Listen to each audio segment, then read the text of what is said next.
E aqui, esse daqui é o único vídeo que o entrevistado, ele chega com lanche. Cara, eu tava com fome, eu sinto muito. Normal, tá? Sinto muito, desculpa, tá? Deixar o pessoal com vontade, mas falou mais alto. Vou ter que comer. Voltando ali, rebobinando, né? Então eu tava na parte em que eu tava na faculdade, tava estudando, fui fazer pré-vestibular. E nisso que eu tava no pré-vestibular para poder fazer a prova da PM, um colega, né, ele veio mencionar sobre a prova da ESA. Isso eu tô com meus 17, 18 anos. Né? 17 para 18. Eu não tinha feito a prova da PM quando estava no terceiro ano do ensino médio, porque eu era menor de idade e seria menor de idade. Uhum. Então, ele já tinha uma cláusula ali que o camarada tinha que ser maior de idade na data de inscrição. Uhum. Então, por isso eu só fui fazer no outro ano. Só que nisso eu já fiz o vestibular e aí fui seguindo. Qualquer coisa ali, pelo menos eu não tô, digamos assim, tô adiantando qualquer coisa. Se der tudo errado, pelo menos já tô me encaminhando para alguma área. Certo. E aí que eu tava lá nesse pré-vestibular, ele me comentou sobre a prova da ESA e já tinha passado a inscrição, né? Uhum. Aí eu fui saber, pô, o que é ESA? ESA é o quê? A prova do sargento e tal, é nível médio. Na época ali era um período de 1 ano e meio de formação, você é formado já ganhando em torno de R$3.000, um pouquinho mais que isso. E aí, né, aquela ideia, né, de você estar com 18 anos, pensando, cara, vou ganhar R$3.000, formando em 1 ano e meio, meu Deus do céu, cara, que milionário, já pensando em comprar um carro, né? Hoje em dia as pessoas trabalham 5, 6, 7 anos e não conseguem chegar num valor desse. De repente um rapaz faz uma faculdade, não sai. Faz faculdade, mestrado, doutorado e não sai R$1.000. E aí fica nisso, né? E aí e também tem a questão, né, de, querendo ou não, é uma área pública, não é um servidor público, é um agente público, pode até, se quiser aprofundar um pouco sobre essa questão, mas ele lhe dá uma certa estabilidade, por mais que a vida do sargento, ele vai ter a estabilidade, como a gente entende estabilidade, realmente tá mais tranquilo, né, no sentido do trabalho, ele só vai vir depois de 10 anos, mas qualquer erro também que ele cometa crucial, tchau, PT saudações, mesma coisa para oficial, tudo igual. E aquilo ficou na minha cabeça. Falei, pô, acho que vou fazer. Veio a prova da PM, eu não passei, fiquei em inglês, né?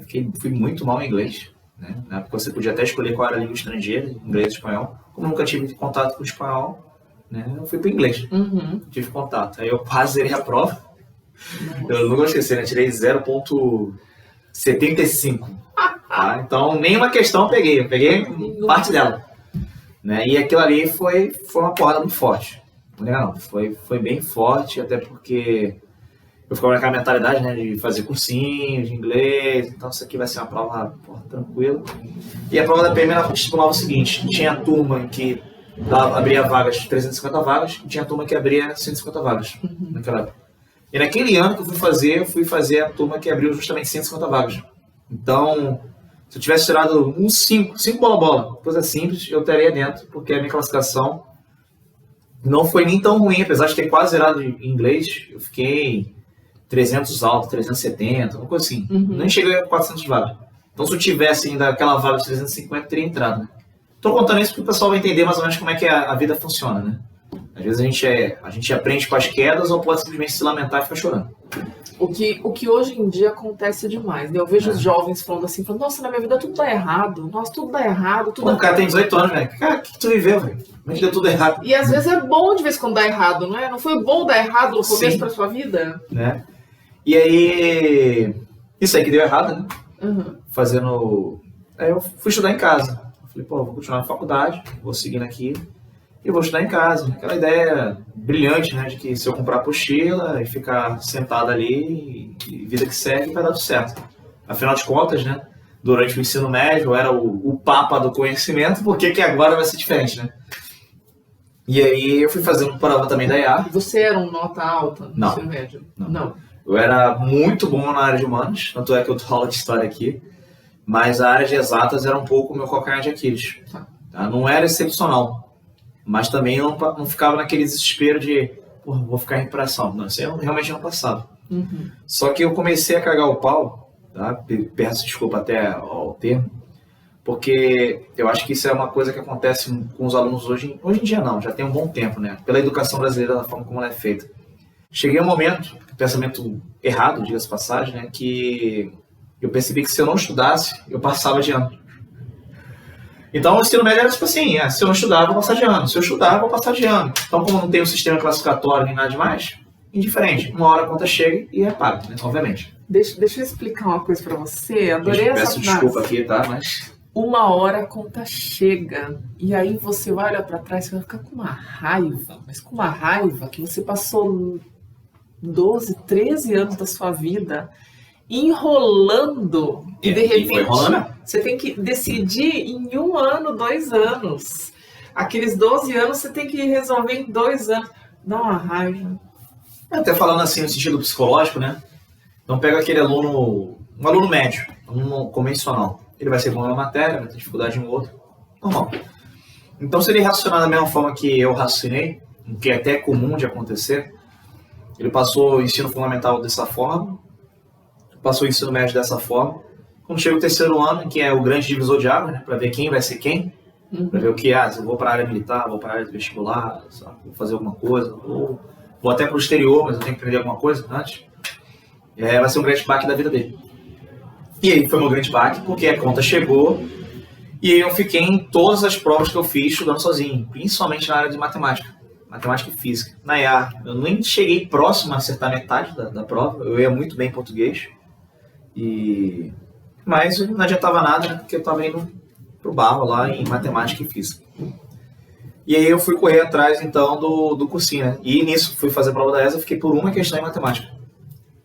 Uma questãozinha ali, né? Mas aí, uma questão te separa em quantas classificações, né? Já separa em muito, mas a ESA ela ainda tinha que fazer aquela questão de acertar no mínimo metade, né? Então, de 12, na época era 12 questões, tinha que acertar no mínimo 6. Eu acertei 5. Aí, filhão, já era, né? A regra é clara, a regra do jogo é assim que funciona, acerta no mínimo metade, para você entrar pelo menos no know-how do bolo para ver quem é que vai e quem é que não vai. Como eu nem consegui isso, esquece.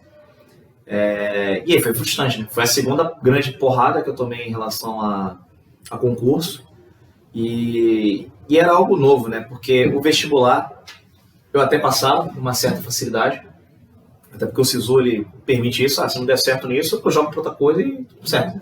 Se não deu certo direito, pronto, passou a ser história minha grande paixão de vida. Mas durante o ensino fundamental, em que eu ainda estudava muito bem, eu fui acostumado a ser concurseiro. Então, para eu conseguir estudar num colégio público, eu tinha que conseguir a bolsa. Então, isso me forçava a estudar, porque meus pais, né, com todo o esforço que tinha, mas também não tinha condição de pagar um colégio de forma integral, então tinha que conseguir a bolsa. Então, eu fui calejando a ideia de fazer prova. E aí, quando eu estacionei em fazer o ensino médio num local só, e aí não fiquei mais fazendo a questão de prova, até porque eu também tinha passado no Cefet, então fazia técnico e fazia ensino médio, e que aí começou a embolar as coisas. E aí volta esse raciocínio, né, se eu não estudar, eu vou passar, vai dar certo. As coisas começaram a me dar sinais, a vida foi me dando sinais e eu não fui percebendo. Eu não ficava em prova final, comecei a ficar em prova final. Fiquei em prova final em física, quase rodei em matemática. Chegava no último bimestre ali, aí tinha que cair dentro, né, fazer das tripas do coração. E aí, fazendo um novo salto temporal, né, aí nisso eu voltei, né, tive a humildade também de falar, desse jeito não vai dar certo, não tem como dar certo, nunca deu certo para ninguém, e para mim eu não sou nenhum aluno excepcional, não vai dar certo para mim. Então eu conversei com meu pai, vimos ali a situação de financeiro, corri atrás do cursinho que era pré-militar, o melhor que tinha, e poder aquisitivo também permitisse, né? Também não adianta ser o melhor e não tem poder aquisitivo. Né? Então tinha que arranjar essa balança aí. Deu tudo certo, graças a Deus, mas também foi um regime praticamente religioso, né?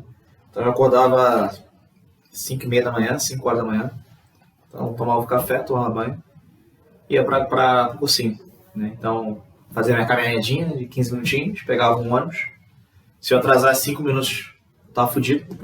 Já perdeu o ônibus. Ou pior, né? Pegar até o ônibus, mas pegar com um trânsito absurdo, que é do Rio de Janeiro. E aí atravessava 2 bairros ali, né? Pra poder chegar. Atravessava o Maracanã, atravessava até chegar na Tijuca. Da Tijuca soltava, ainda fazia mais nova caminhada de 15 minutinhos. E aí ia pra aula. Aí começava a aula às 7h30. E aí eu não esperava que aquele clima ia ser tão contagiante. Tinha aqueles caras que estavam estudando já pela 4º ano seguido. E achava aquilo né? Não vou dizer que é loucura, mas talvez eu não seguisse o mesmo ritmo. E parando para pensar, eu estava fazendo a mesma coisa. Então, eu não estava fazendo a mesma coisa para o mesmo objetivo, a SpaceX, mas era o 4º ano da minha vida que eu estava tentando solucioná-lo. Eu estava fazendo faculdade, não era aquilo que eu queria, enfim, eu queria seguir a carreira militar de alguma forma. Se não fosse pela PM, que fosse pelo Exército. E aí, saía às 7h30, terminava em torno de 1h30 a aula, aí almoçava lá mesmo, levava uma mitinha, comia ali, ia direto, comia rápido, 10 minutinhos para comer, ia partir para a biblioteca que tinha próximo ali do cursinho, chegava lá, dormia meia horinha, acordava, molhava o rosto, e a filha estudava. Estudava até por volta das 6 horas, 5h30, 6 horas. Aí a minha sorte, que o local que eu fazia a faculdade era próximo da biblioteca que eu ficava. E aí eu ia para a faculdade, assistia a aula da faculdade, tal, e partia para casa. Chegava em casa em torno de meia-noite. E aí, vida que segue. Chegava em casa, tomava banho, dormia, 5h30, e aí foi. Assim. Aí chegou o 2º semestre, aí eu falei, pô, agora a gente vê quem é quem. Tudo racha.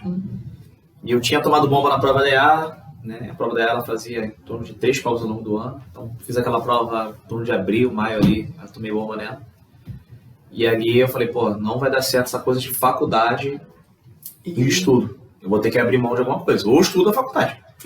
Então eu tranquei a faculdade, estudei, aí aquele estudo que durava até 6 começou a durar até as 10, então ficava até 10 horas estudando. Né? Não jantava quando chegava em casa, lá por volta, não mudava muito, chegava em casa por volta de 11 horas, 11h30, que eu ia a pé para casa, para economizar na grana ali, né? E graças a Deus tudo certo, né? Mas custou caro. Então, coisas importantes que hoje eu vejo os alunos comentando e acham isso absurdo, né? Então, olha só as coisas que o Pedro falou e que, em geral, eu vou trazer outros professores aqui para você verificar que todo mundo passa pelo mesmo perrengue. Se você quer alguma coisa que é super concorrido, você vai ter que perrengar para conseguir aquilo. Sim. Veja só, o que o Pedro falou. Acordava de madrugada, praticamente, ia para o curso, almoçava, dava uma cochilada na biblioteca, começava a estudar de novo e depois ia estudar à noite. Então, o tempo todo para estudo. Aí, de repente, ele percebe que ele vai ter que fazer uma escolha. Pô, eu falo isso em sala de aula toda hora. Em algum momento, você vai ter que fazer uma escolha. E as escolhas definem aquilo que você vai conseguir. E aí ele fez a escolha de vou ter que largar a faculdade para ficar só com o estudo. Mas não significa que porque eu vou largar a faculdade, eu vou deixar de lado o período noturno. Eu vou largar a faculdade, mas eu vou pro bar. Eu vou namorar, eu vou pro shopping. Não, você larga alguma coisa para colocar mais horas de estudo.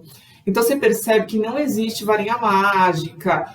Você tem que... Não tem fórmula do bolo, né? Mas não tem. Eu não conheço um que não fez esse sacrifício e não se deu bem. Exatamente. Apesar de não ter fórmula do bolo, mas se for para seguir um roteiro, esse é o que tende a ter sucesso. E não fica triste não, tá? Teve muita gente que, não vou dizer que é amigo de copo, né? Mas foi um ano praticamente de reclusão, né? Então, eu não saí de casa. Eu ia para casa para dormir, mesmo meus pais me viam direito, né? É estranho. E só estudo.